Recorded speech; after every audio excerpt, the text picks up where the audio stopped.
আমি আগেই ভেবেছিলাম যে তোমাদের সবাইকে তোমাদের প্রাপ্য সম্পদ বুঝিয়ে দেব, কিন্তু এত তাড়াতাড়ি দিতে হবে সেটা ভাবিনি।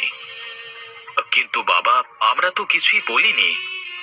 কেউ বলে কেউ বলে না, মনে মনে সবাই বলে, তাই তো আমরা এই সিদ্ধান্ত নিয়েছি। এখন থেকে আমার সব ব্যবসা অয়ন দেখবে। অয়ন সবার বড়, তাই আমি আমার সব ব্যবসা আর এই বাড়ি অয়নকে দিলাম। বাবা, আমাকে তোমার সবগুলো কারখানা দিয়ে দিতে হবে, কিন্তু আমি মাঠের জমি নিতে পারবো না।